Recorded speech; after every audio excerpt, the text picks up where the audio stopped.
دیکھیے مصطفیٰ کریم کا شجرہ میں آپ کو سنانے کے لیے جا رہا ہوں، واقعی میں آپ سنیں گے تو آپ کا دل مچل جائے گا۔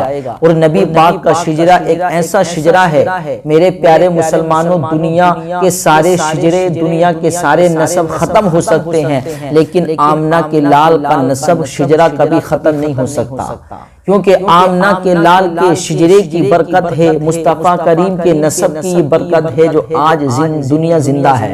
اگر مصطفیٰ کریم کا نام ہی مٹ گیا تو یہ دنیا ختم ہو جائے گی، دنیا مٹ جائے گی۔ تو معلوم ہوا کہ مصطفیٰ کا نام زندہ ہے تو یہ دنیا زندہ ہے، اور مصطفیٰ کریم کا نام اگر مٹ گیا تو یہ دنیا مٹ جائے گی۔ مصطفیٰ کریم علیہ السلام کے نام کی برکت ہے۔ تو مصطفیٰ کریم کس طریقے سے منتقل ہوتے دنیا میں تشریف لائے، تو آپ سنیں نبی کریم علیہ السلام کا شجرہ، آپ کا دل مچل جائے گا، ایمان تازہ ہو جائے گا۔ تو میرے پیارے مسلمانوں، سب سے پہلے انسان ہے حضرت آدم۔ حضرت آدم سب سے پہلے انسان، حضرت آدم کی پشت میں یہ نور رکھا گیا تو حضرت آدم روشن ہو گئے، حضرت آدم جگمگانے لگے، حضرت آدم نور سے منور ہو گئے، حضرت آدم روشن ہو گئے، منور ہو گئے۔ تو سب سے پہلے انسان ہے حضرت آدم۔ حضرت آدم کے بیٹے شیش کے بیٹے یانس کے بیٹے قینان کے بیٹے میلائیل کے بیٹے بیارت کے بیٹے ادریس کے بیٹے متوشی کے بیٹے لمک نام کے بیٹے نو کے بیٹے شام کے بیٹے زلحا کے بیٹے شالی کے بیٹے عابر کے بیٹے داتا کے بیٹے رابا کے بیٹے شارو کے بیٹے ناخور کے بیٹے تاریخ کے بیٹے ابراہیم خلیل اللہ کے بیٹے اسماعیل ذبیح اللہ۔ مصطفیٰ کریم کا شجرہ ہے۔ حضرت آدم کے بیٹے شیش کے بیٹے یانس کے بیٹے قینان کے بیٹے میلائیل کے بیٹے بیادت کے بیٹے ادریس کے بیٹے متوشی کے بیٹے لمک نام کے بیٹے نو کے بیٹے شام کے بیٹے زلحا کے بیٹے شالی کے بیٹے عابر کے بیٹے داتا کے بیٹے رابا کے بیٹے شارو کے بیٹے ناخور کے بیٹے تاریخ کے بیٹے ابراہیم خلیل اللہ کے بیٹے اسماعیل ذبیح اللہ کے بیٹے عوام کے بیٹے حمل کے بیٹے ثابت کے بیٹے سلمان کے بیٹے الحیشہ کے بیٹے الیسا کے بیٹے عود کے بیٹے ابا کے بیٹے عدنان کے بیٹے معید کے بیٹے نزار کے بیٹے مدری کے بیٹے الیاس کے بیٹے مدرکہ کے بیٹے خزیمہ کے بیٹے کنانا کے بیٹے مالک کے بیٹے فہر کے بیٹے غالب کے بیٹے لوئی کے بیٹے کلاب کے بیٹے مرہ کے بیٹے قصی کے بیٹے عبد مناف کے بیٹے ہاشم کے بیٹے عبد المطلب کے بیٹے عبداللہ کے بیٹے محمد رسول اللہ۔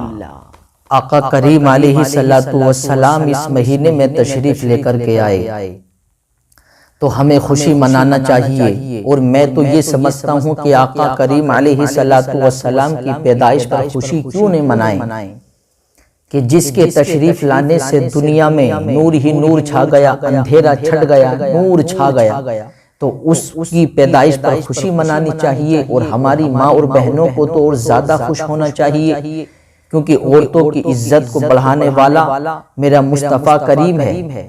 مصطفیٰ کریم نے عورتوں کی عزت کو بڑھایا ہے، نہیں تو پہلے کا ماحول تو ایسا، نبی کریم تشریف نہیں لائے تو عورتوں کی کون عزت کرتا، عورتوں کو تو منحوس سمجھا جاتا۔ اگر کسی کے شوہر کا انتقال ہو جاتا تو اس عورت کو ایک بند کوٹری میں بند کر دیا جاتا، اور اس کے گلے میں جوتیوں کا ہار ڈال کے پورے محلے میں، گلی میں، گاؤں میں، بستی میں گھمایا جاتا، اور یہ اعلان کیا جاتا تھا کہ دیکھو یہ منحوس عورت ہے، اس کے شوہر کا انتقال ہو گیا ہے۔ اللہ اکبر، ایسا ماحول تھا۔ اور جانور بھی اپنے بچوں سے پیار کرتے ہیں، لیکن اس وقت کے لوگ جانوروں سے بھی زیادہ بدتر اپنی بچیوں کو اپنے ہاتھوں سے زندہ درگور کر دیا کرتے، اپنے ہاتھوں سے زندہ دفن کر دیا کرتے تھے۔ اللہ اکبر، ایسا ماحول تھا۔ لیکن مصطفیٰ کریم تشریف لائے تو مصطفیٰ کریم نے یہ دنیا والوں کو بتایا کہ دنیا والوں، یہ عورتیں منحوس نہیں ہوتی، یہ عورت گھر کی زینت ہے، اور جس بچی کو تم اپنے ہاتھ سے زندہ دفن کر رہے ہو، یہ بچی اگر تم اس کی خدمت کرو گے، اگر تم اس کی پرورش کرو گے، پرورش کرنے کے بعد اگر تم نے پرورش کرنے کے بعد اچھی خدمت کی اور اس کی پرورش کر دی، نکاح کر دیا، تو اللہ ایسے شخص کو جنت کا حقدار بنائے گا۔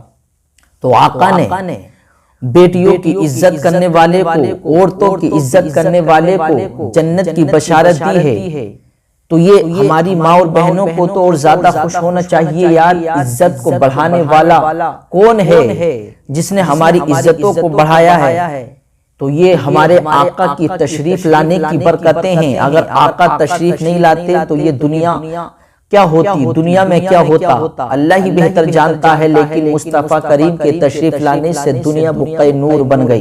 اور میرے آقا کریم علیہ السلام کا نور تو سب سے پہلے پیدا کیا، لیکن اس نور کو سب سے آخر میں رکھا گیا۔ یہ نور سب سے آخر میں آیا، اس نور کو سب سے آخر میں بھیجا گیا، اس نور کو پہلے سب سے پہلے پیدا کیا، لیکن اس نور کو سب سے آخر میں بھیجا گیا۔ یہ میرے مصطفیٰ کریم علیہ السلام کی نور کی برکت ہے۔ اور میرے آقا خود ارشاد فرماتے ہیں کہ میں پاک پشتوں میں منتقل ہوتا رہا، یعنی جس کی پشت میں آتا رہا وہ پشت پاک تھی۔ ایسا نہیں کہ آقا کریم علیہ السلام کو ایسی پشت میں رکھا گیا ہو جو ایسے کام کرتا ہو جس سے اللہ ناراض ہو۔ آقا نے فرمایا میں ایسی پشتوں میں رکھا گیا، یعنی پاک پشتوں میں رکھا گیا، پاک پشتوں میں منتقل ہوتا میں دنیا میں تشریف لے کر کے آ گیا۔ یہ میرے مصطفیٰ کریم کی شان ہے۔ تو